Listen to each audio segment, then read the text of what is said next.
आपण माने पराशर ये सेठी समस्त ऋषि मुनि मान कहले 7 दिन भितर आम भागवत तुमको कहीकि शुणी पारिबनी किए कहला 4 मास 5 मास 6 मास एमती लगे ना किए भागवत लिखी ना व्यासदेव सत्यवती नंदन कृष्ण दैपायन व्यास पराशर पुत्र व्यास 18 खंड पुराण जी रचयिता भगवान 24 अवतार भर गोटे अवतार नाम हूँ वेद व्यास अवतार व्यासदेव कहले मुझे ना लिखी कि मत कहवाई मसे 2 मास लगे मुझे 7 दिन भितर शुणी पारि ना ना किए बापा पराशर ना मत 4-5 मास समय लगे भागवत सारे मुझे कहीपरि ना ना कह किए भागवत कौन शुणी पारि ना तुम मान नारद सेठारे बसी कहले कहीं बेस हो तो ये तुमको पूरा भागवत कहवाई जन जन्म होती ना किए ना मुझे पाखुर आसे नहीं आसबि जान से किए नारद चलिए जाकि सुकमुनि ध्यानस्थ ही थे पहुंची गले श्रीमान नारायण नारायण कहीकि तद्विधि प्रणिपातेन परिप्रश्न से नारद को पचारे सुकमुनि कहले हे नारद इे कड़े बाट भूली पड़ जा ना नाई हे महामुनि आसी गोटे भवकूपर पड़िया जाऊँ गोटे जीव से कूपर उद्धार करेंगे लोक संसार कहीं ना आपण को लेकिन जी आप भवकूपर उद्धार करेंगे ना किए ना परीक्षित ना कौन है ना ब्रह्म अभिशाप होती श्रृंगी अभिशाप देती 7 दिन भितर तक्षक दंशन तार मृत्यु हेब ना ताले मत मो भाव कहीं आईच ना आपण भागवत शुणे रे हे महिमंडल देह बही देवता हुईले मर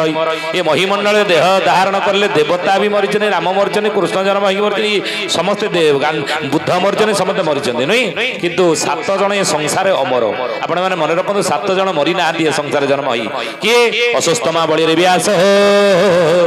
हनुमान विभीषण कृप परशुराम सब देते चिरंजीवी ना ये 7 जन जन्म होती कि आज पर्यटन मरी ना बंचिकी अच्छा किंतु महिमंडल देह बही देवता होइले मरे जन्म हेले मृत्यु हो सुनिश्चित जन्म पचे अनिश्चित हो पारे मृत्यु हो ध्रुव सत्य आज मर मरी समस्त मरी मर तो स्वाभाविक कथा मु कहीं जी उद्धार करने मोर हाथ स्वार्थ कौन सुकमुनि को नारद कहले कहले हे सुकमुनि आपण एठारे बसी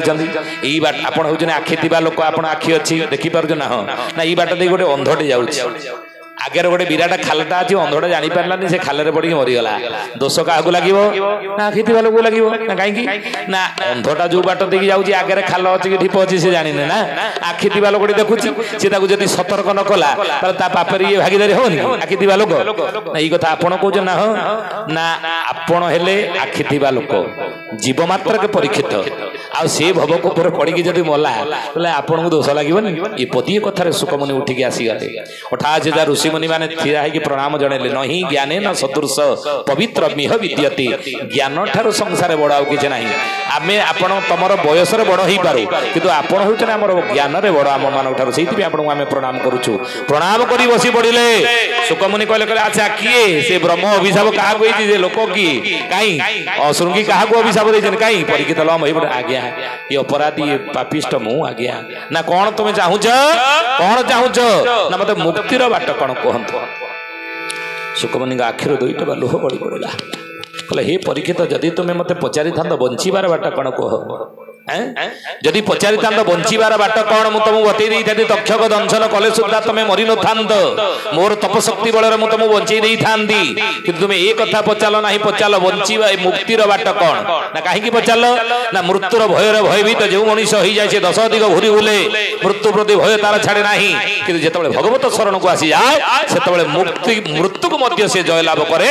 मुक्ति पथर यात्री ही जाए तो से पचारि सुकमुनि कहले हे परीक्षित ताले कहूँ शुण तुमको भागवत आदौ देवकी देवी गृहे जन्म गोपी गृहे वर्धनम माया पुतना जीवतापहरणम गोवर्धनम धारणम कंसादि छदनम कौरवादि हरणम कुंती सुत पालनम एतद भागवत पुराण कथितं श्रीकृष्ण लीलाम तो सरीगला भागवत मु चालली ना कौन भागवत सरीगला एक श्लोक विशिष्ट भागवत ना आज्ञा आप कृष्ण कथा जो विस्तारित भाव में मत वर्णना करी कहतु ये गोटे श्लोक नुह सुकमुनि कहले अच्छा प्रथम स्कंद शुणी नियो ए परीक्षित प्रथम स्कंद शुण ना कौन स्कंद कहले आप ना हाँ रामायण हूँ कांड महाभारत पर्व से भागवत हूँ कौन ना स्कंद ना कहीं रामायण भाया को कांड कले ना आगो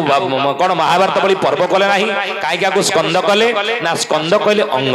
भगवान कृष्णकर 12 अंग हूँ भागवत 12 स्कंद ना कौ स्कंद भगवान कृष्णकर कौ जगार रहा कौ अंग है मत बुझातु ना पाद जदि प्रथम द्वितीय तृतीय कुर्जौ चतुर्थ जद्यौ भगवान कृष्ण दुई पाद वाला भागवत दुई स्कंद प्रथम द्वितीय स्कंद जो प्रथम द्वितीय स्कंद आम पढ़ा भागवत भगवान कृष्ण पाद स्पर्श कला भली लगे नहीं आउ तृतीय जद्यौ चतुर्थ जद्यौ तृतीय कुर्जौ चतुर्थ जद्यौ एवं नाभि तथा पंचमे षष्ठ भगवान कृष्णंकर नाभि रहा पंचम षष्ठ स्कंद भुजास्तरंग जुगल स्थाने भगवान कृष्णंकर दुई भुजर रहा सप्तम अष्टम स्कंद एवं कंठस्थ राजन नवम जद्यौ कंठर रहा नवम स्कंद मुखारविंदम दशम प्रफुल्ले भगवान कृष्णंकर मुख रहा दशम स्कंद गोपलीला जो दशम स्कंद पढ़ा तो भगवान कृष्ण को चुंबन देला बढ़िया लगे तेणु मुहर कौन दि जाए चुंबन संसार चुंबन ठार मिठा जिनस किसी ना आउ एकादश शस्य ललाट पटे ललाट रहा एकादश स्कंद हूँ परम शास्त्र भागवत नहीं कपट धर्म जही नहीं रे उद्धव परम शास्त्र से बोलाई रे उद्धव राधे गोविंद उद्धव पदुगळुची मकरंद हे उद्धव तेणु जो 7 दिन काल श्रीमद भागवत महापुराण शुणी सुखंग ठारू परीक्षित मुक्ति पाईगले हे ज्ञानी गुणी मंडली माँ मैंने आमे माने से भागवत टिके श्रवण प्रतिदिन संध्या समय में करवा उचित कि अच्युतानंद महापुरुष मालिकार लिखे गीता भागवत अनाथ रहिब सुरासुरी के चिंतिबे बाप थाऊ पुओ नाश होइजिब के काहाको न मानिबे ज्ञान को काहार खातिरी नथिब पड़िब विज्ञान भाव चंद्रमंडल रे लोके पसी जीवे थोके हेबे हाउ हाउ जय जगन्नाथ पतित पावन ओडिशा बड़ ठाकुर कल्प भट्टवासी प्रभु ब्रह्म राशि कଳି कलुष नाशन कली जुगर लोक माने ज्ञान को खातिर करिवे नाही काहेकि गीता भागवत खातिर अच्छी ज्ञान कार आज खातिर अच्छी कहीं खातिर नहीं कहले बढ़ विज्ञान भाव विज्ञान भाव आज एत बढ़ी जाइए चंद्रमंडल लोके पशिजे थोके हेबे हाउ हाउ कलिजुगर मनीष चंद्रपुर से जाकि पहुंची घर तैयारी कर रही स्वप्न देखला जो चंद्र को देवता रूपे आम पूजा करते कहे चंद्रमंडल पशि घर तैयारी करता चिंता कौन से गीता भागवत रामायण पुराण एगुड़ी कौन मूल्य अच्छी बढ़ा नहीं ये कथा कलिजुगर मनीष कह अच्युतानंद महापुरुष 600 वर्ष तले मालिकार लिखिते कहले विज्ञान विच्छद द्वाही दे लोक माने गीता भागवत अध्यात्म को ग्रहण करिवे नाही किंतु दिने ई विज्ञान वैज्ञानिक यंत्र मान अचल होइब बाबो अचल होइब हरिंकर चक्र खाली घुरुणा जे थीब बाबो घुरुणा जे थीब जो वैज्ञानिक विज्ञान विच्छद द्वाही दे धर्म आध्यात्म गीता भागवत को आज कलिजुगर मनीष भूली दिने से विज्ञान जंत्र सब अचल हो लेखिक रखुना कथा मालिकार लेखा अच्छी से वैज्ञानिक जंत्र आउ चलो ना अच्युतानंद लिखिं मालिकार कौन लेखा जंत्र मान उलटी पड़ पढ़ा ज्ञानी हेबे भणा बोला न मानिबे ज्ञान कही कलना जय जगन्नाथ पतित पावन ओडिशा बड़ ठाकुर कल्प भट्टवासी प्रभु ब्रह्म राशि कଳି कलुष नाशन बोले लेखा जंत्र मान ओलटी पड़ो कहले कंप्यूटर फंप्यूटर फेल मार आगू आप लेखिकी रखते एक कथा कंप्यूटर आउ चलो ना आम जो विज्ञानी पाने आजिकल पाठ पढ़ुआ पाने जो कंप्यूटर उपर निर्भर करुचे मोबाइल उपर निर्भर करुचे आउ गीता भागवत सकाल उठिला कि मोबाइल आरंभ हो गला नुई तेणु से मोबाइल आप देखिए इंटरनेट फेल हो चाइना साइबर अटैक कर अच्युतानंद मालिकार लिखिं से इंटरनेट फेल हो किसी भी कम करना एगुड़िक लेखिकी रखते कथा हम आगू विश्वास करूँ मान करूँ मालिकार लेखा अच्छी तेणु नाही बेसी बेड़ आउलो निकटे पंच सखा माने कही जाइछन्ति पुराणे होइछि लेखा जय जगन्नाथ पतित पावन ओडिशा बड़ ठाकुर कल्प भट्टवासी प्रभु ब्रह्म राशि कଳି कलुष नाशन महापुरुष कहले बेसी दिन नहीं निकट में देखा हे ये सब घटना बड़ी कलिजुग शेष है आप जानवे कलिजुग समाप्त हो गला कलिजुग शेष है केते केते कथा सब महापुरुष मालिका लिखिं कलिजुग ये हूँ शेषर संकेत अर्थ चंद्र किरण लोचिब आकाशे चंद्र किरण लोचिब आकाशे पुरुष रहिबे नारी पछे पुरुष रहिबे नारी पछे आउ एते एते कथा होइले जान एते एते कथा होइले जान कड़ी शेष बोली निसे प्रमाण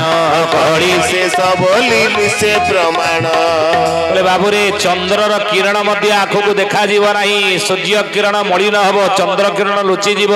ये कथा महापुरुष लिखिं मालिका आउ पुरुष रहिबे नारी पछे पुरुष माने नारी आगे रहते जदि 50 वर्ष तौक जा हे माँ मैंने ज्ञानी गुणी मंडली 50 वर्ष तले जदि स्वामी स्त्री कुआड़े जाऊे आगे आगे स्वामी चलता पछे पछे स्त्री हाथे ओढ़ना टाणिक स्वामी पदांग अनुकरण कर पछा पछे पछे पछे जाऊे बजार घाट गला बेले यहीना उल्टी जाइए लक्षण देखुना अच्युतानंद जहाँ मालिका लिखिं कलिजुग शेष हबार देखो संकेत सब कौन नाइकिना ब्यूटी पार्लर जाए बब कट काटी पकेले हाई हिल जोता पिंधिले कांधे गोटे भ्यानिटी पकेले टच किनी मोबाइल धरिकी बाहरी पर कुआड़े बाहर ना मोर आज गोटे मीटिंग अच्छी ना तुम कौ मीटिंग ना ग्रुप मीटिंग नहीं मोर ग्रुप मीटिंग मुझे आगे आगे बिरदर पर स्त्री चलला पछे पछे कि गृहपालित स्वामी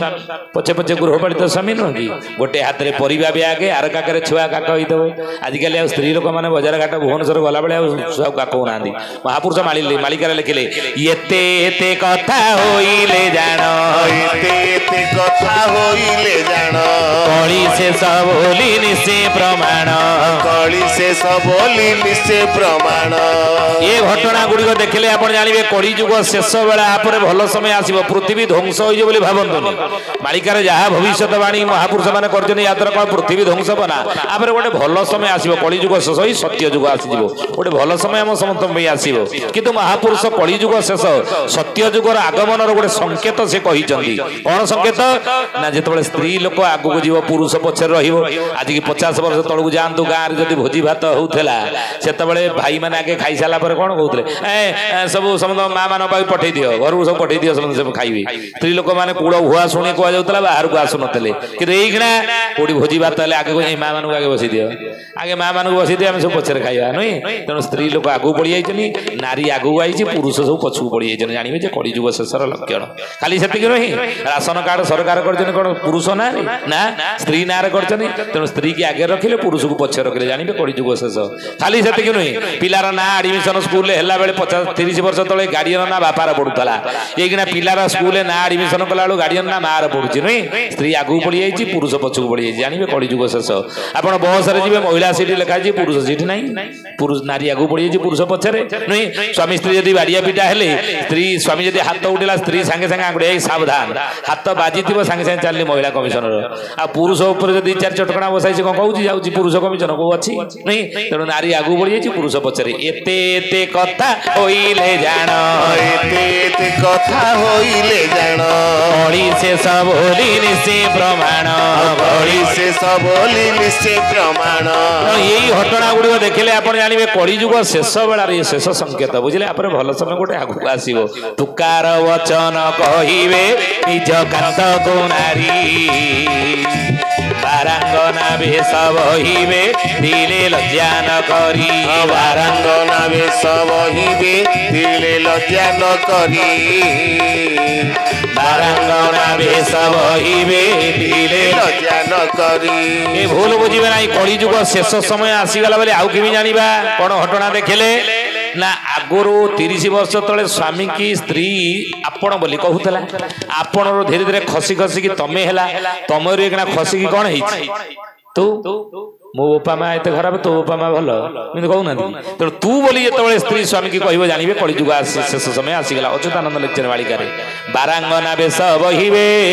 दिले लज्जा न करी बारांगना बेश हे केमिति मुंडरे ओढ़ना न देवे गुरुजन देखिले छेरा पहरा न करिबे द्वार राति पाहिले छेरा पहरा न करिबे द्वार राति पाहिले ଛେରା ପହଁରା ନ କରିବେ ଦ୍ୱାର ପାଇଲେ ବୋଲେ ମୁଣ୍ଡରେ ଓଢଣା ନ ଦେବେ ଗୁରୁଜନ ଦେଖିଲେ। ଜଣେ ସଧବା ନାରୀଟିଏ ଗୁରୁଜନ ଦେଖିଲେ ଦେଢଶୁର ନୁହେଁ ମଳାଶୁର ଦେଖିଲେ ମୁଣ୍ଡରେ ଓଢଣା ଦେଇ ଦଉଥିଲା। କୁଳ ଭୁଆ ଶୁଣିକ ପରଦା ପ୍ରଥା ଥିଲା, ସତୀଦାହ ପ୍ରଥା ଥିଲା, ବାଲ୍ୟ ବିବାହ ପ୍ରଥା। ଘରର ଚାରିକାନ୍ଥ ଭିତରେ ଗୋଟେ ସ୍ୱାମୀର ବିନା ଅନୁମତିରେ ଏରୁଡି ବନ୍ଧ ସ୍ତ୍ରୀ ଡେଉନଥିଲା, ହାତେ ଓଢଣା ଟାଣି ଘରେ ରହୁଥିଲା। ଏଇନା ଅଛି ନୁହେଁ ମୁଣ୍ଡରେ ଆଉ ଓଢଣା ଅଛି, ଓଢଣା ଛାଡ଼ିଦେଲାଣି। ଶାସ୍ତ୍ର ଲେଖିଛନ୍ତି ଗୋଟେ ବିବାହିତା ନାରୀ ଯଦି ତାର ଅବଗୁଣ୍ଡର ମୁଣ୍ଡରୁ ଥରେ ଓଢଣା ଖସେଇ ଦିଏ ତା ସ୍ୱାମୀର ଆୟୁଷ 3 ନିମିଷ କମିଯାଏ। 3 ନିମିଷ କମିଯିବ ସ୍ୱାମୀର ଆୟୁଷ। ମନେ ରଖନ୍ତୁ ମା ମାନେ, ଗୋଟେ ବିବାହିତା ନାରୀଟି ଏ ମୁଣ୍ଡରୁ ଓଢଣା ଖସିବା ଅନୁଚିତ, ଉଚିତ ନୁହେଁ। ତେଣୁ ଅଚ୍ୟୁତାନନ୍ଦ କିନ୍ତୁ ମାଳିକାରେ ଲେଖିଲେ କଳିଯୁଗ ଶେଷ ବେଳେ ଆସିଗଲା ବୋଲି କେମିତି ଜାଣିବ ନା ମୁଣ୍ଡରେ ଓଢଣା ନ ଦେବେ ଗୁରୁଜନ ଦେଖିଲେ। ଗୁରୁଜନ ଦେଖିଲେ ମୁଣ୍ଡରେ ମଧ୍ୟ ଓଢଣା ଦଉନଥିବେ। ଦେଢଶୁର ଦେଖିଲେ ଆଜିକାଲି କିଏ ଓଢଣା ଦଉଛନ୍ତି? ଆଉ ଦେଢଶୁର ଭାଇ ବୋଉ ପୁରା ମୋଟରସାଇକେଲ ବସିକି ବଜାର ଯାଇକି ବୁଲୁଛନ୍ତି ନାଇଁ। ଆଉ ଭାଇ ବୋଉ ତାର ସମୁଦ୍ର ଗାଧୁଆ ପଟକୁ ତା ଫେସବୁକରେ ଅପଲୋଡ ଏମିତି କରିଦଉଛି, ଦେଢଶୁର ସେପଟୁ ଦେଖିକି ଲାଇକ୍ ଦଉଛି ନାଇସ୍ ଦଉନି। ତେଣୁ ମହାପୁରୁଷ ଏଇ କଥା ମାଳିକା ଲେଖିଛନ୍ତି, ଦେଖିବ ଯେ କଳିଯୁଗ ଶେଷ ହେଲା, ସମୟ ଆସିଗଲା ବୋଲି। ମୁଣ୍ଡରେ ଓଢଣା ନ ଦେବେ ଗୁରୁଜନ ଦେଖିଲେ, ଛେରା ପହଁରା ନ କରିବେ ଦ୍ୱାର ରାତି ପାଇଲେ। ରାତି ପାଇଲା କ୍ଷଣି ଛେରା ପହଁରା କରୁଥିଲେ ଗୋବର ପାଣି ପକେଇ, ଆଉ କିଏ ଆଜିକାଲି କରୁଛନ୍ତି ଟାଉନ ବଜାରରେ ନା। ଭାତ ରନ୍ଧା ଶେଷ ହୋଇଲେ ହାଣ୍ଡି ମାଜିବେ ନାହିଁ, ସ୍ୱାମୀ ଭୋଜନ ନ କରୁଣୁ ଆଗରୁ ଦେବେ ଖାଇ। ସ୍ୱାମୀ ଭୋଜନ ନ କରୁଣୁ ଆଗରୁ ଦେବେ ଖାଇ। ସ୍ୱାମୀ ଭୋଜନ ନ କରୁଣୁ ଆଗରୁ ଦେବେ ଖାଇ। ଭାତ ରନ୍ଧା ଶେଷ ହୋଇଲେ ହାଣ୍ଡି ମାଜିବେ ନାହିଁ। 30 ବର୍ଷ ତଳେ 3 ଥର ହାଣ୍ଡି ମାତ୍ରେ ସକାଳେ ଗାଧୁଆଳେ ରାତିରେ ଖାଇସାରିଲା ପରେ ଚୁଲିରେ ରୋଷେଇ କରୁଥିଲେ ବୋଲି ହାଣ୍ଡି କଳା ହଉଥିଲା। ଏଇନା ସରକାର ତ ଉଜ୍ଜ୍ୱଳା ଯୋଜନା ଘରେ ଘରେ କରିଦେଲାଣି, ଗ୍ୟାସ ଆଉ କଣ ହାଣ୍ଡି କଳା ହଉଛି 3 ଟାଇମ୍ ମାଜିବା? ଏକାଥରେ ରାତିରେ ଏକାଥରେ ମାଧବା ନୁହେଁ। ଏ ଲକ୍ଷଣ ଦେଖିଲେ ଜାଣିବେ କଳିଯୁଗ ଶେଷ ସମୟ ଆସିଗଲା ବୋଲି ଅଚ୍ୟୁତାନନ୍ଦ ଲେଖିଲେ। ସ୍ୱାମୀ ଭୋଜନ ନ କରୁଣୁ ଆଗରୁ ଦେବେ ଖାଇ। ସ୍ୱାମୀ ନ ଖାଇବା ପୂର୍ବରୁ ସ୍ତ୍ରୀ ଯଦି ଖାଇଯାଉଥିବାର ଦେଖିବେ ଆପଣ, ଯେତେବେଳେ ଜାଣିବେ କଳିଯୁଗ ଶେଷ ବେଳା ଆସିଗଲା ବୋଲି ମହାପୁରୁଷ ମାଳିକା ଲେଖିଛନ୍ତି। ମୁଁ ଦେଖିଛି ମୋ ଜେଜେମା ଥିଲା, ମୋ ଜେଜେ ନ ଖାଇବା ପର୍ଯ୍ୟନ୍ତ ସେ ଖାଏନି। 2 ଜଣ ଭିତରେ କଳି କଜିଆ ଝଗଡା ହେଇଥିବ, ଜେଜେ ବାଡେଇଥିବେ, ଜେଜେମାକୁ ବାଡେଇକି ବଜାର ପଳେଇବେ। କିନ୍ତୁ ମୋ ଜେଜେମା ଭାରି ନିଷ୍ଠାପତି ଭକ୍ତି ନୁହେଁ, ସିଏ କିନ୍ତୁ ଉପାସିଆ ହେଇକି ଥିବ। ମୁଁ ଏ ଜେଜେମା 4ଟା ବାଜିଲାଣି ଖାଉନ ନା, ନା ଜେଜେ ଆସିନାହାନ୍ତି ଖାଇବିନି। ସନ୍ଧ୍ୟା ହବ ଜେଜେ ଆସିବେ, ବାହାରେ ଖାଇଦେଇକି ପଳେଇଥିବେ ମୁହଁ ଶୁଖେଇ ଘରକୁ। କିନ୍ତୁ ମୋ ଜେଜେମାର ଭାରି ନିଷ୍ଠାପତି ଭକ୍ତି, ଲମ୍ବ ହେଇ ଗୋଡତଳେ ପଡିଯିବ, ହେଇ ମୋର ପଛେ ଭୁଲ ହେଇଛି, ମୁଁ ତମ ଗୋଡତଳେ ପଡୁଛି, ମତେ ଜୋର ଭୋକ ହେଲାଣି, ତମେ ଟିକେ ଖାଇଲେ ମୁଁ ଖାଇବି, ଟିକେ ଖା। ଏମିତି ଥିଲା ମୋ ସେମାନେ ବସୁନି ପଚାରୁନ। ଏଇକିଣା ଅଛି ସ୍ୱାମୀ ଯଦି ଅଫିସରେ ଆସିକି ଦିନ 2ଟାରେ ପହଞ୍ଚିଯାଏ, ସ୍ତ୍ରୀ କହ ହେଇବ ତମକୁ ଆଜି ଦିନ 2ଟାରେ ନା ଅଫିସରେ କାମ ନଥିଲା, 5ଟା ବେଳେ ଆସୁଥିଲେ, ଆଜି 2ଟା ବେଳେ ପଳେଇ ଆଇଲି ସାରଙ୍କୁ କହି। ଅସୁବିଧା କଣ? ନା ମୁଁ ଖାଇ ବସିଥିଲି ତ। ନା ଖାଇ ବସିଥିଲେ ମୁଁ କଣ କହୁଛି ଉଠିଯା? ନା ନା ତମେ ତ ଖାଇ ନଥିବ। ନା ଦିନ 2ଟାରେ ଆସିଲି ଖାଇବି କାହିଁକି ପଇସା ଖର୍ଚ୍ଚ କରିକି? କଣ ଘରେ ତମେ ରୋଷେଇ କରୁଛ ଯେତିକି ହବନି ମତେ? ନା ହଁ ହଁ ହେଇଯିବ। ତମେ ଖାଇସାର ମତେ ଖାଇବାକୁ ଦେବ। ନା ତମ ବାପାକୁ ଖାଇବାକୁ ଦେଲି 4ଟା ବାସନ ଧୋଇଲି, ତମ ମାଆକୁ ତାପରେ ଖାଇବାକୁ ଦେଲି 4ଟା ବାସନ ଧୋଇଲି, ଆମ ଛୁଆ 2ଟା ଖାଇଲେ 4 4 8ଟା, ମୁଁ ଧୋଇଲି 4ଟା ବାସନ, ମୁଁ ଖାଉଛି 4ଟା ବାସନ ଧୋଇବି। ବଂଶରେ ଯାଙ୍କ 3 ବକତ ଖାଇବ, ଇଏ 3 ବକତ ଏତେ ବାସନ କୁସନ ମୁଁ ଧୋଇ, ମତେ ଚାକରାଣୀ କରି ଘରକୁ ଆଣିଥିଲା ନା କଣ? ମୋ ବୋଉ କହୁଥିଲା ମୋର ପିଲାଦିନ ଈଶ୍ୱର ବୁଲିଆ ଦୋଷ ଅଛି, ମତେ ମାରିଦେବ ବୋଲି ଯୋଜନା କରୁଛ ବଂଶଟା ସାରା ନୁହେଁ। ସ୍ୱାମୀ କହିବେ ନାହିଁ ତା କାହିଁକି ରାଗୁଛ, କଣ କହୁନ, କଣ କୁହ, କଣ ମୁଁ କରିବି କହୁନ? ନା ଯଦି କିଛି ଖରାପ ନ ଭାବିବ, ମୁଁ ତ ଖାଇବାକୁ ବସିଛି, ଗୁଣ୍ଡାଇ ନେଇଛି ପାଟିକି, ଆସୁନ ସାଙ୍ଗ ହେଇ ଖାଇଦିଅନ୍ତେ ନୁହେଁ। ଅଚ୍ୟୁତାନନ୍ଦ ଲେଖିଲେ ମାଳିକାରେ, ଉଚ୍ଚିଷ୍ଟ ଭୁଞ୍ଜାଇ କଟୁକ୍ତି ଭାସିବେ, ସ୍ୱାମୀ କି ମାରିବେ ମାଡ, ତାପରା କରିଣ ଧିକାରି କହିବେ, ନପୁସକ ଛାଡ ଛାଡ। ଜୟ ଜଗନ୍ନାଥ ପତିତ ପାବନ ଓଡ଼ିଶା ବଡ଼ ଠାକୁର, କଳ୍ପ ଭଟ୍ଟବାସୀ ପ୍ରଭୁ ବ୍ରହ୍ମରାଶି, କଳି କଳୁଷ ନାଶନ। ଉଚ୍ଚିଷ୍ଟ କହିଲେ ଅଇଁଠା ଖାଇବାକୁ ଦେବେ ଯେତେବେଳେ ସ୍ତ୍ରୀ ମାନେ ସ୍ୱାମୀ ମାନଙ୍କୁ, ଜାଣିବେ କଳିଯୁଗ ଶେଷ ବେଳା ହେଲା ବୋଲି। କଟୁକ୍ତି ଖରାପ କଥା କହିବେ, ସ୍ୱାମୀ କି ମାଡ ମାରିବେ। ଆଜିକାଲି ସ୍ତ୍ରୀ ଲୋକମାନେ ସ୍ୱାମୀ ମାନଙ୍କୁ କିଛି ବିଚିତ୍ର ନୁହଁ। ଯେଉଁ ଭାଇମାନେ ନୂଆ ବାହା ହେଇଛନ୍ତି ପଚାରନ୍ତୁ, ଗୋଟେ ଅଧେ ଖାଇଦେବେ। ଆଉ ଟାପରା କରିଣ ଧିକାରି କହିବେ, ନପୁସକ ଛାଡ ଛାଡ। ଏ ଲକ୍ଷଣ ଦେଖିଲେ ଜାଣିବେ କଳିଯୁଗ ଶେଷ। ଆଉ ଭାତ ରନ୍ଧା ଶେଷ ହୋଇଲେ ହାଣ୍ଡି ମାଜିବେ ନାହିଁ, ସ୍ୱାମୀ ଭୋଜନ ନ କରୁଣୁ ଆଗରୁ ଦେବେ ଖାଇ। ସ୍ୱାମୀ ଭୋଜନ ନ କରୁଣୁ ଆଗରୁ ଦେବେ ଖାଇ। ସ୍ୱାମୀ ଭୋଜନ ନ କରୁଣୁ ଆଗରୁ ଦେବେ ଖାଇ। ଏ ଘଟଣା ଘଟିବା ଆଉ ବାକି ନାହିଁ। ଆପଣ ଗାଁ ଗଣ୍ଡାରେ ସବୁ ହଉଥିବ, ଜାଣିଥିବେ ଯେ କଳିଯୁଗ ଶେଷ, ଜାଣିବେ ବୁଝିଲେ। ଆଉ ବୋହୂ ହେବ ଘରେ ମାଲିକ, ଶାଶୁ ଶ୍ୱଶୁର ଥାଉ, बोलिब ए मो घर द्वार तुम्हे किए से आओ, बोलिब ए मो घर द्वार तुम्हे किए से आओ। बोलिब ए मो घर द्वार तुमे किए से आऊ बहु हेब घरे मालिक जिते जानवे कलिजुग शेष बेला आसीगला बोली आगुरी शाशु शशुर घरे मालिक होता ना गोटे झीटे बाहर विदा है बेले ता माँ ताको बुझे पड़ता माँ लो दुही दुई कूल को हिता दुई कूल को भी शाशु घर देखी चाह चलू आ शाशु को न पचारि कुटा खंड को दिखंड कर माँ नहीं से बहुटी मध्य आसिक सब काम करता माँ आज केते चाउल रोषे हे केते लोक खाइबे डाली ना डालमा करी पचारिक शाशु को बहुटी करतला एगना कौ बहु ता शाशु को पचारि करछि कहली करछि ना एगना कौ बहु ता शाशु को पचारि करूनी कहीं ना सी जानी मो माँ सब माँ मैंने मत बुझौना जो से जान मो झील को एमती ट्रेनिंग मुझे ये तो एठू गले से मालिक हम कहीं मुझे बुझे पठे बर बागर दिन आगुरी झील को बुझे पठाऊला बागर दिन माँ लो स्वामी मन नहीं चल बोलो माँ आजिकल आगे बुझौना नहीं आजिकल बागर दिन पुओ को ता माँ बुझाऊँ बाबा रे आज तोर बाघर तो स्त्री मन नहीं चलू रे धन कहीं मो घर जाइए घर रही ना कौन नाई जे न रही भी तू ता मन नहीं चलू चलिए तोर मंगल कहीं से कौन एमती कर कारण न कर कहून तुम स्त्री स्वामी स्त्री भर जब कौन गंडगोल बाड़िया पिटा हेल ये महिला कमिशन केस करदेव जे तू तो होजड़ा आम बुढ़ा बुढ़ी दीटा होजड़ा आईजी नहीं तेणु आजिकल मन रखते कथा अच्युतानंद कहले बहु हेब घरे मालिक शाशु शशुर थाऊ बोलिब ए मो घर द्वार तुम्हें किए से आउ कहीं ना शाशु मान को बहु जे न मानिबे जान बाबू न मानिबे जान कटु कथा कही करो थिबे मान करो थिबे मान कलिजुगरे शाशु मान को बहु माने मोटे मानिबे नहीं अनेक अनुभवी या भीतर थे आप गाँव होनी हो तो मानिबे मन रख मानिबे मुझे बालेश्वर साइड एतिकी कही सोर छक जो प्रवचन दौली गोटे 70 वर्षर बुढ़ी माटा छिड़ा गला गला बापारे टे प्रवचन बंद कलु मुझे कहीं ना गोटे कथा ते पचारि मुझे कहूना कौन कौन पचारि ना तू ये प्रवचन देवा कई दिन है आसिलु टे कहलु धन मुझे काल ठार आसी ना काल ठार आसी क्या घरे अच्छ कि मुझे से रामबाबू जी बसन घरे अच्छी ना से बोले कौन ना तू जो एक कहलुनु शाशु मान को कलिजुगर बहु मैंने मानबे आ कटु कथा कही भारी हिनी मानिया करते यही पदक कथा तो पाटर शुणिला बेल ठार मुझे ठार भाबु होउची आम घर कथा तो आगे कहला किए आम घर कथा तो आगे कहला किए से भाभी हो से राम भाई राम बाबू घरे अच्छुटी से आम भाई घर सामने आम नेलिया कोठाटा भाई आए कौन 5 वर्ष तले जमबाड़ी बांटकुट होता ये भाई भाई भर बाड़िया पिटा है कोर्ट कचेरी पर्यटन केस पर्यटन करुच्ची छिड़नी 5 वर्ष आने निया निमत घर द्वार मुझे मानना सी भी आम घर द्वार मानते निया निमत आमर विरोधी लोक आमर पड़ुनी सहित आम विरुद्ध तू आगे कही आम शाशु बहु भर पड़ुनी मुझे सी कहीं कहे तू कि जानलु मोर अच्युतानंद महापुरुष 600 वर्ष तले लिखिछन कलिजुगरे शाशु मान को जे न मानिबे जान बाबू न मानिबे जान कटु कथा कही करो थिबे मान करो थिबे मान आम घरे से तार चेंगर आसिक मो बेंगर आसिक मासक 15 दिन मोर भोक उपास कटुची बापा केमी भल पड़ो टे उपाय कहूनु धन बोले अच्छी अच्युतानंद मालिकार लिखिं 187 7 लो बौड़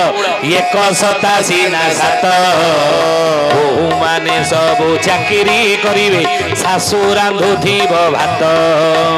जय जगन्नाथ पतित पावन ओडिशा बड़ ठाकुर अल्प बटवासी प्रभु ब्रह्म राशि कड़ी करू सनातन 187 7 लो बौड़ 187 7 बहु माने सब चाकरी करिवे शाशु रांधुथिब भात बोले तुम जो बाहर आसल कौन करना गोबर पानी पकई दांड द्वार बार द्वार झाड़ू करी चा जड़िया कर शाशु शशुर स्वामी दौले मुझे आज करना ना मुझे जो बहुली सी करी सी कि बहु मुझे तार शाशु सी आमर कर ना तुम जो बहु आसल कौन बीए पढ़ल ना ना मुझे सी बीए पढ़ी आसी कलेज करनी तुम सका सब कर चा जड़िया करके तुम दब स्वामी की दब तुम बहु को दब तुम पुओ को दब बहु को बेटी दब ଗାଧୁଆଳେ ତମେ ରୋଷେଇ କରି ଖାଇବାକୁ ଦେବ, ରାତିରେ ସନ୍ଧ୍ୟା ତମେ ଦେବ ନା ସିଏ ସିରିଏଲ ଦେଖିବ। ଯେତିକି ସିରିଏଲ ଆପଣ ଦେଖିବେ ସବୁଥିରେ ଘର ଭାଙ୍ଗିବା କଥା ଅଛି ନୁହେଁ। ଗୋଟିଏ ସ୍ୱାମୀ କି କେମିତି 3 ଜଣ ବାହା ହେବେ କମ୍ପିଟିସନ କରୁଛନ୍ତି, ସେଇଗୁରା ଦେଖଉଛି ନା ସବୁ ଘର ଭାଙ୍ଗିବା କଥା ନୁହେଁ, ମୋଟେ ଦେଖିବେନି ତାକୁ ଟିଭିରେ। ତେଣୁ ମୁଁ କହିଲି ସିଏ ସବୁ ସିରିଏଲ ଦେଖିବ, ରାତିରେ ତମେ ରୁଟି ଫୁଟି କରିବ, ସିଏ ତାର କଣ କରିବ ନା ଟିଭି ଦେଖିବ। ନା ଏତେ କାମ ଯଦି କରିବି ଖାଇବାକୁ ତାକୁ ଡାକିବି କହୁନ, ଆଉ ଗୋଟେ କାମ କାହିଁ ବାକି ରଖିଲ କି? ବୋଲେ ଆଉ କଣ ନା ଯେତେବେଳେ ମୁଁ ବୋହି ଆସିଥିଲି ମୋ ଶାଶୁ ଶୋଇଲା ବେଳେ ତା ଗୋଡ଼ ଟିକେ ଯାଇକି ରାତିରେ ମୋଡ଼ିଦିଏ, ଆଉ ତାକୁ ଯଦି ଭାବିବି ସିଏ ମୋ ଶାଶୁ ମୁଁ ତା ବୋହୁ କଣ ତା ଗୋଡ଼ ଟିକେ ମୋଡ଼ିଦେବି। ବୋଲେ ସେତିକି କାମ ଯଦି କରିବ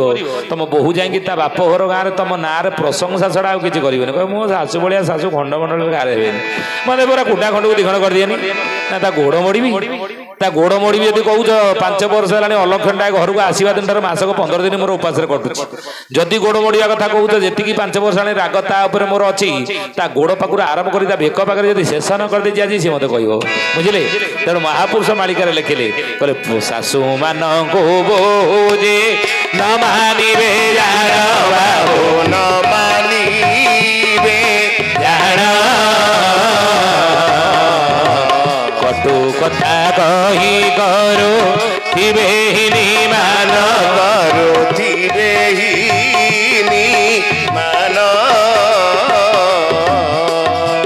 ବୋଲେ ଆଚ୍ଛା ମା ତମର ପୁଅ ନା ଗୋଟିଏ ପୁଅ, ଏକୋଇରି ବଳ ବିଶିକେଶନ ଲକ୍ଷ୍ୟ ଶିବ ବୁଝିକି ପୁଅ ମୁଁ ପାଇଥିଲି। ମୁଁ କହିଲି ପୁଅକୁ ତମ ବୋହୁ କଥା କହୁନ ନା, କହିବି ପୁଅ କଣ ଘରେ ଅଛି। ମୁଁ କହିଲି ଆଉ ନା, ପୁଅ କଲିକତାରେ ମୋ ଘର ସ୍ୱର,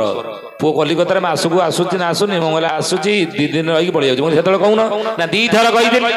3 ଥର ଯେତେବେଳେ କହିଲି ମୋ ପୁଅ କହିଲା ମା ସେଠି କଲିକତାରେ କୋଉଠି ଖାଉଛି କୋଉଠି ଶୋଉଛି କଣ କରୁଛି କେହି ବୁଝିବାକୁ ଚେଷ୍ଟା କଲନି। ଘରେ ପାଦ ଦଉ ଦଉ ସେ କହୁଛି ତୋ ମାଆକୁ ନେଇକି ଚଳିପାରିବିନି, ତୁ କହୁଛୁ ତୋର ପାଟି ଉତ୍ତୁଣ୍ଡ ଯୋଗୁଁ ମାସକୁ 15 ଦିନ ଉପାସେ। ମୁଁ କଣ କରିବି, ଠିକ ଅଛି କାଲିକି ଫ୍ୟାମିଲି ନେଇକି କଲିକତା ପଳେଇବି, ଆଉ ଘରକୁ ଆସିବିନି, ଯୋଉ ମାସକୁ ଥରେ 2 ଥର ଆସୁଛି ଆଉ ଆସିବିନି। ଆଉ ନା ଭଲ କଥା, ତୁ ତ ସେଠି ରହୁଛୁ ଜାଣିପାରୁନୁ, ମୁଁ ଠିକ କହୁଛି କି ସିଏ ଠିକ କହୁଛି ତା କଥାକୁ ସତ ଭାବି ମୋ ଉପରେ ଗେରେ ରହୁଛୁ। ହଉ ଫ୍ୟାମିଲି ନେଇକି ଯଦି ପଳେଇବା କାଲି ବାହାରିବା, କଲିକତାରେ ଏକାଠି ସାଙ୍ଗ ହେଇକି ରହିବା। ଆଉ ମୋ ବେଗ ପଟା ମୁଁ ରାତିରେ ସଜାଡୁଛି। ତୁ କହିଲେ ତୋ ବେଗ ସଜାଡ଼ିବୁ କାହିଁକି, ତୋ ବେଗ ପଟା କାହିଁ ସଜାଡ଼ିବୁ? ନା ତୁ ବା କହିଲୁ ଫ୍ୟାମିଲି ନେଇକି ପଳେଇବୁ କାଲି କଲିକତା।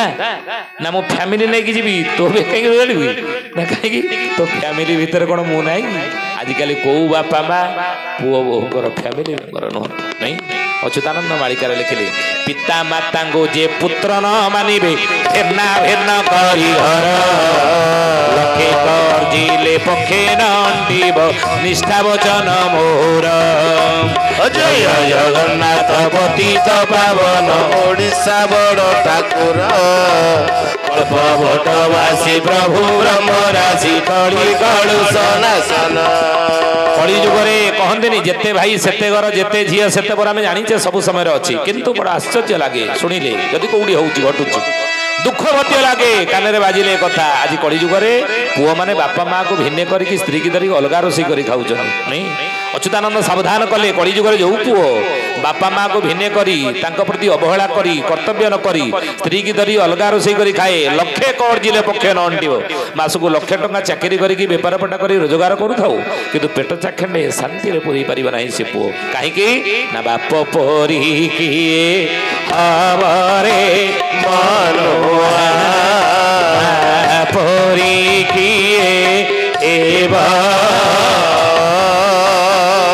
କାନ୍ଧରେ ବସାଇ ଗୋପଟେ ଶୁଣାଇ, କାନ୍ଧରେ ବସାଇ ଗପଟେ ଶୁଣାଇ, ଯାତରା ଦେଖେଇ ନବରେ ମନୁଆ, ବାପ ପରି କିଏ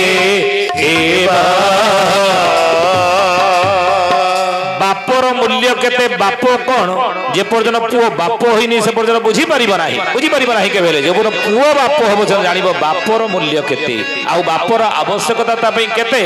ବାପ ମଲା ପରେ ପୁଅ ବୁଝିବ, ବାପ ବଞ୍ଚିଥିଲା ବେଳେ ନୁହଁ। ବୁଝିଲେ, ମନେ ରଖନ୍ତୁ ଏ କଥା। ପୁଅ ପଚାରିଲା ତା ହେ ବାପା ତମେ ମତେ ଯୁଆଡେ ନଉଛ କାନ୍ଧରେ ବସେଇ, ମା ଯୁଆଡେ ନଉଛି ମତେ କାଖେଇକିରି କଣ ପାଇଁ?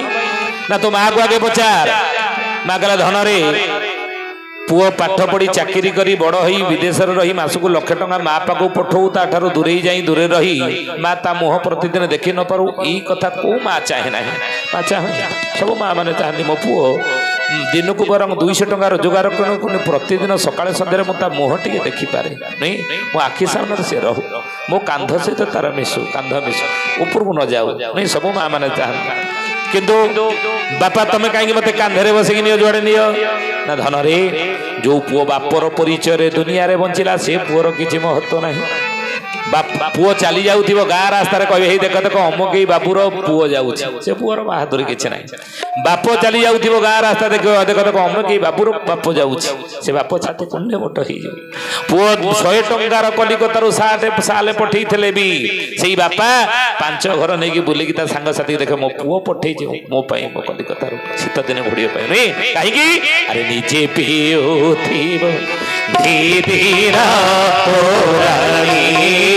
तोते पिया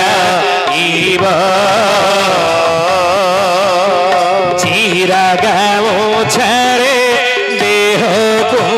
घोड़ाई चीरा गाँव छाड़े देह को घोड़ाई तोते पाट पिंधा बरे मनोआ बाप परी दुनिया रे निस्वार्थ भल पाइबा बापा माँ छड़ा कई पारे संतान को बुझे स्त्री कहूथी ही सार्टा कौन होती ना चिरी जाइए दी जगह टे सिले करते मुझे ऑफिस पिंधि जी ना 2 वर्ष तले यहाँ किनी 3 थर सिले कर सारे पुणी कौच 2 जगह सिले करी ऑफिस रे तुम सांगसाथी कौन किसी कहूना मासक 30,000 दरवा पाच गोटे नुआ सार्ट किनुन ना बाबूला भुवनेश्वर इंजीनियर पढ़ुची कहूला बापा ये वर्ष ये मसरे आउ 5,000 टका अधिका पठेब मोर दरकार अच्छे हाँ हाँ केते दामिकिया बड़ बड़िया पिला सहित मिशुव खाऊ बसुव सी भल पिंधु सी भल खाऊ भल रहू मु आउ 2 जगह सिले करदे सार्ट को मुझे 2 मास को चलदेवी नुई नीचे पिंधोती नीचे पियोथी दीदीना तोराणी तोते महु पिया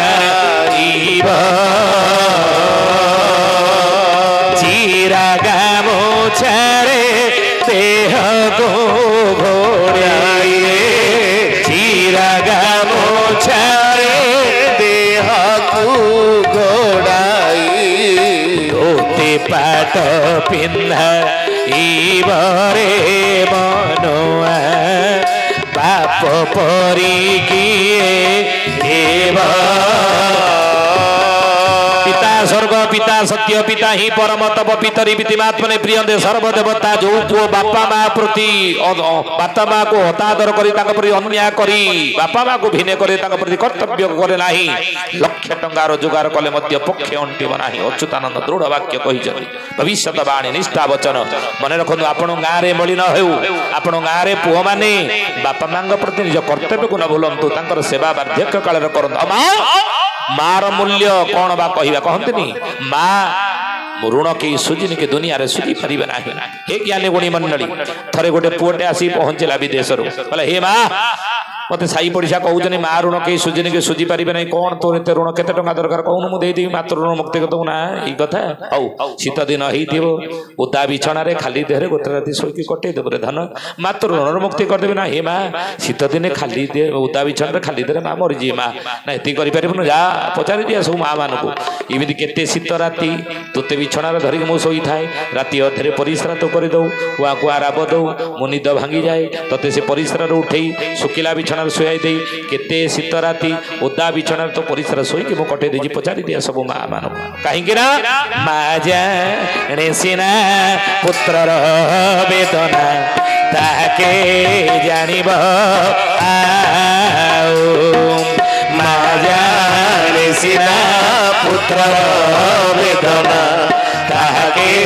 जानिब माई संतान दुख कथा वेदना कथा जाने माँ पुओ ठारू बड़ संपर्क दुनिया किसी ना मन रखते कथा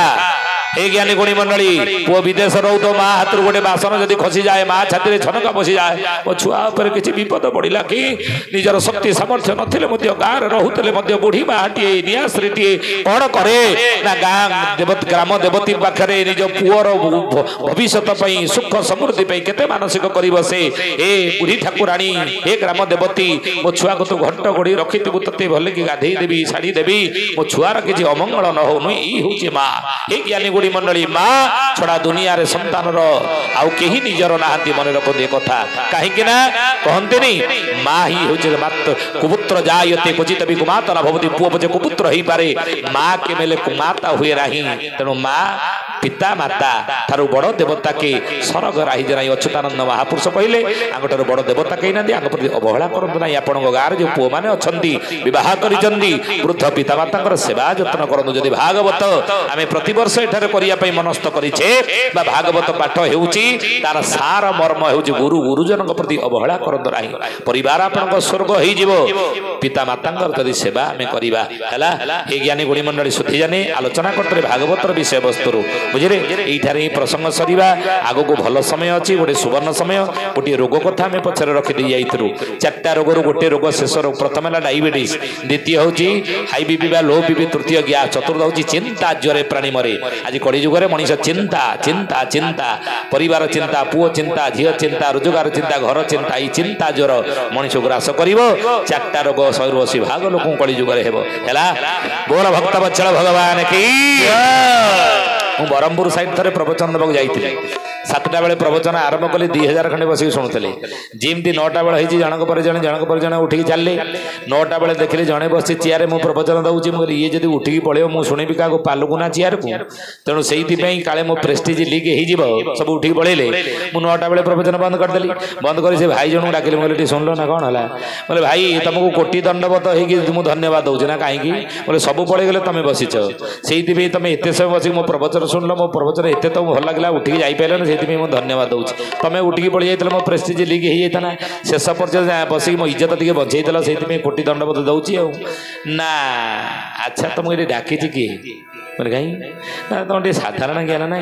तुम जो 7टा बेले प्रवचन देल 2000 खंडे बसते ये 9टा बेलू सब उठिक पड़ेगा मुझे एकुटिया बसी ये तो जापार तुम प्रवचन मत के भल लगी बोले भल लगी तो बसतल कहीं सब बस कहीं